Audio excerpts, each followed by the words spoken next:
नमस्कार, मी आयशाच मराठी रेसिपीमध्ये तुम्हा सर्वांचं अगदी मनापासून स्वागत करते। अगदी सुगंधी आणि टेस्टी असा हा ओनियन राईस म्हणजे कांद्यापासूनचा बनवला जाणारा भरपूर फ्लेवरचा असा भात कसा बनवायचा हे आज मी तुम्हाला सांगणार आहे। कुठल्याही भाजीसोबत डाळीसोबत तुम्ही हा खाऊ शकतो, अतिशय सुंदर लागतो चवीला।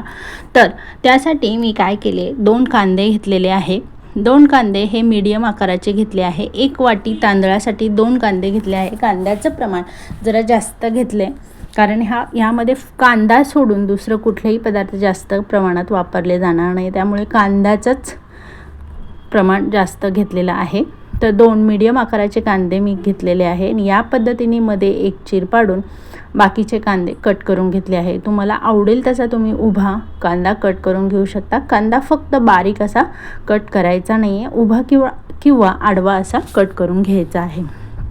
तर 2 कांदे कट केल्यानंतर 2 हिरव्या मिरच्या, 20 ते 25 कढीपत्त्याची पाने आणि 10 ते 15 लसूण पाकळ्या अख्ख्या घेतलेल्या आहेत। दालचिनी घेतली आहे, तिखट विलायची आणि 2 तमालपत्र आणि 2 वाटी तांदूळ घेतलेले आहे। स्वच्छ पाण्यात ही तांदूळ मी धुवून घेतली आहे। आता आपण फोडणी देणार आहोत, त्यासाठी मी कुकर घेतला आहे।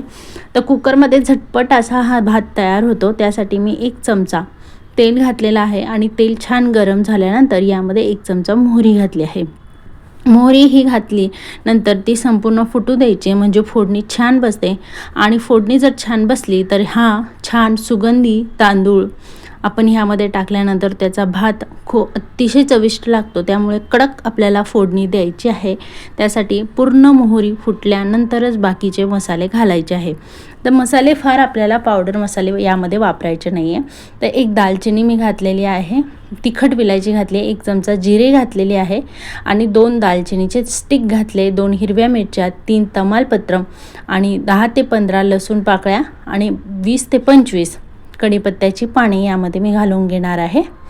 आणि जो काही कांदा मी कट करून घेतला होता तो देखील मी यामध्ये घालून घेणार आहे। तर हे संपूर्ण मिक्स करायचं, या व्यतिरिक्त कुठलेही मसाले वापरायचे नाही आहे। आता हा संपूर्ण कांदा परतून घ्यायचा आहे 2 मिनिटासाठी आणि याचमध्ये आता आपण जे काही तांदूळ 2 वाटी धुवून घेतले होते ते यामध्ये घालून तांदूळ देखील परतून घ्यायचे आहे।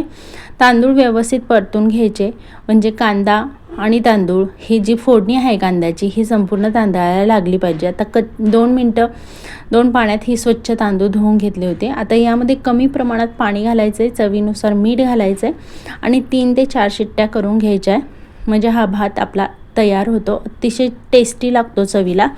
तर तुम्ही बघू शकता या पद्धतीने आता मी हा बनवायला ठेवलेला आहे भात। आता हे संपूर्ण यामध्ये 2 वाटी मी पाणी घातलेलं आहे, जास्त पाणी घालायचं नाही, थोडं पाणी घालायचं आहे। 2 वाटी तांदूळ आहे तर 1 वाटी पाणी सफिशियंट होतं। कुकरमध्ये आपण वाफेवर शिजवणार आहोत, त्यामुळे पाणी जास्त प्रमाणात घालायचं नाही आहे, नाहीतर मोकळा सुटसुटीत हा बनणार नाही। आणि 3 शिट्ट्या करून घ्यायच्या। 3 शिट्ट्या झाल्यानंतर तुम्ही बघू शकता हा भात अतिशय छान असा तयार झाला आहे। खायला अतिशय चविष्ट लागतो, कुठल्याही भाजीसोबत तुम्ही खाऊ शकता, अतिशय छान लागतो। तर मी हा वाटाण्याच्या भाजीसोबत खायला सर्व केलेला आहे, अतिशय छान लागतो। तर तुम्ही ही रेसिपी नक्की ट्राय करून बघा, झटपट आणि कधीतरी वेगळा असा या पद्धतीचा भात ओनियन राईस। तर ही रेसिपी तुम्हाला कशी वाटली याबद्दल मला नक्की सांगा आणि अशाच नवीन रेसिपी बघण्यासाठी पटकन चॅनलला सबस्क्राईब करून बेल आयकॉनला क्लिक करा। ही रेसिपीचा व्हिडिओ संपूर्ण बघितल्याबद्दल मी तुमचे मनापासून आभार मानते आणि अशाच नवीन रेसिपी बघण्यासाठी पुन्हा एकदा चॅनलला सबस्क्राईब करायला विसरू नका।